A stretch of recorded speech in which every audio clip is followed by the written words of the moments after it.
Olá, me chamo Nádia, sou professora de Noções de Direito.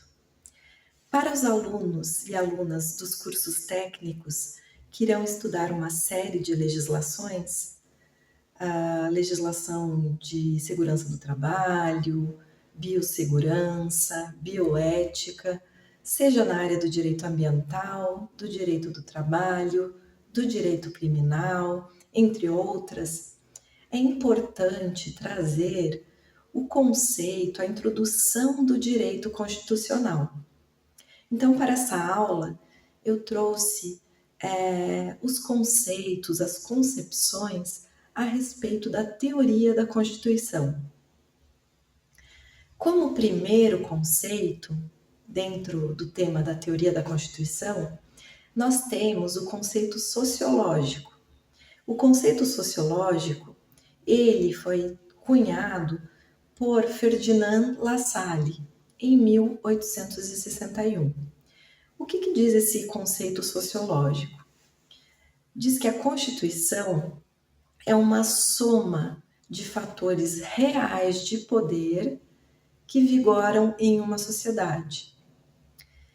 Isso significa que em uma sociedade nós temos várias forças de poder, diversas forças. Forças sociais, políticas, econômicas, religiosas. E essas forças, elas são antagônicas, são contrárias entre umas às outras. Do resultado dessa briga de forças, surge um equilíbrio instável, momentâneo, provisório. Desse equilíbrio, Lassalle definiu como Constituição. Então, para Lassalle, a Constituição é uma soma de forças, de fatores reais de poder que existem em uma sociedade. Lassalle não traz um critério exclusivamente jurídico.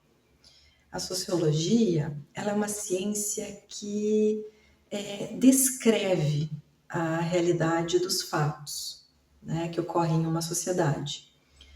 Ela descreve efetivamente o que ocorre em uma sociedade, né?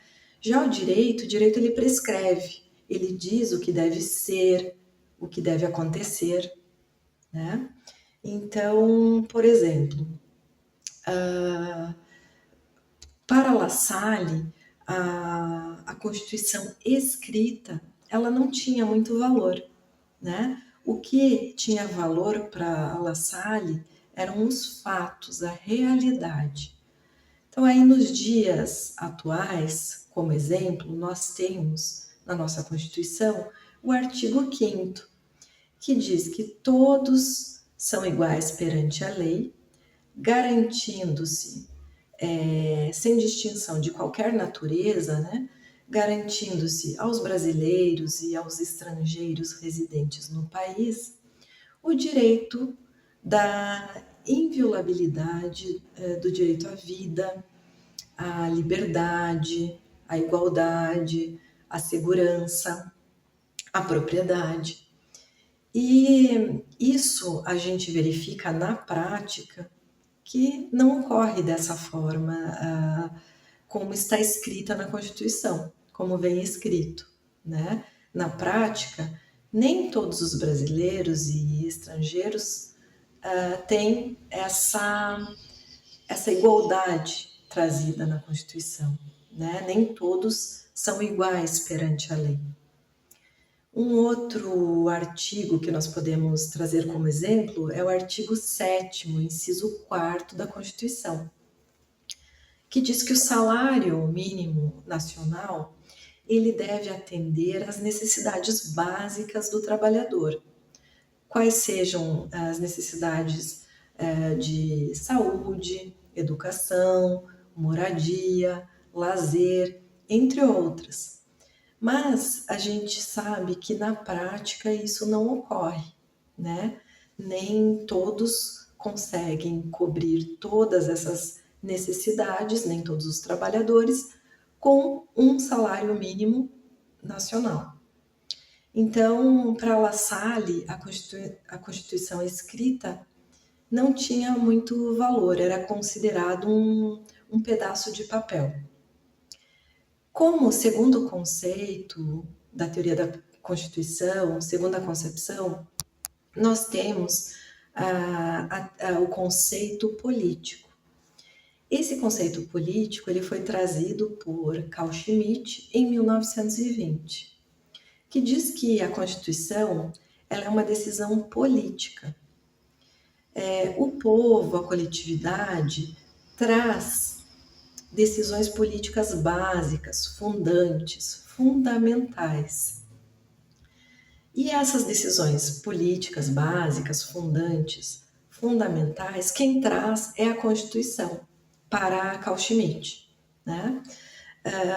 Então, por exemplo, o Brasil ele poderia ter optado por ser uma monarquia ou uma república.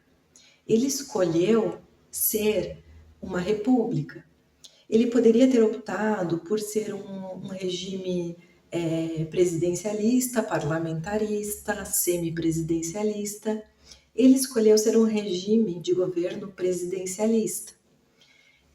O Brasil poderia ter optado também por ser um Estado unitário, federal. Ele escolheu por ser uma federação. Então aí nós vemos as decisões políticas. Então, para Carl Schmitt, a Constituição ela é considerada uma decisão política, um ato de vontade, um ato de escolha por parte de uma população. Como terceiro conceito, terceira concepção da teoria da Constituição, nós temos o conceito jurídico. Esse conceito jurídico foi trazido por Hans Kelsen, que diz que a Constituição é uma norma jurídica fundamental de um Estado. Hans Kelsen ele vai trazer a ideia da hierarquia das normas. Então, em uma pirâmide, Hans Kelsen traz que a Constituição ela encontra-se no topo dessa pirâmide. E abaixo dessa pirâmide de normas encontram-se as normas infraconstitucionais. Então, para Hans Kelsen, a Constituição ela está no topo, né? É a lei suprema de um Estado, né?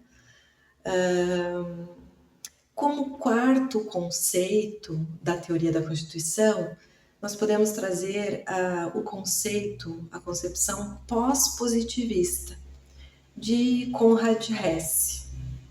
O que Konrad Hesse dizia? Dizia que a Constituição é um sistema aberto de regras e princípios. Esse sistema aberto de regras e princípios diz que a Constituição ela está em constante diálogo com a sociedade, né? As normas estão aí em constante diálogo com a sociedade, esse sistema aberto de regras e princípios. Então, nós temos, por um lado, fatos e realidade, e, por outro lado, normas e a Constituição. Para La Salle, os fatos e a realidade mudavam, influenciavam nas normas, na Constituição. Já para Hans Kelsen, as normas, a Constituição é que influenciam os fatos, a realidade, é que mudam a realidade, né? E para Konrad Hesse, nós temos a junção dessas duas teorias, né? Tanto a teoria de La Salle, que os fatos e a realidade são primordiais, e as normas, aí, as regras, o conceito de Hans Kelsen, que diz que a norma jurídica para Hans Kelsen, a Constituição é a norma jurídica fundamental de um Estado. Então, para Konrad Hess, nessa teoria pós-positivista, temos a junção dessas duas teorias, né? O pós-positivismo, ele é considerado como neoconstitucionalismo. É um novo constitucionalismo.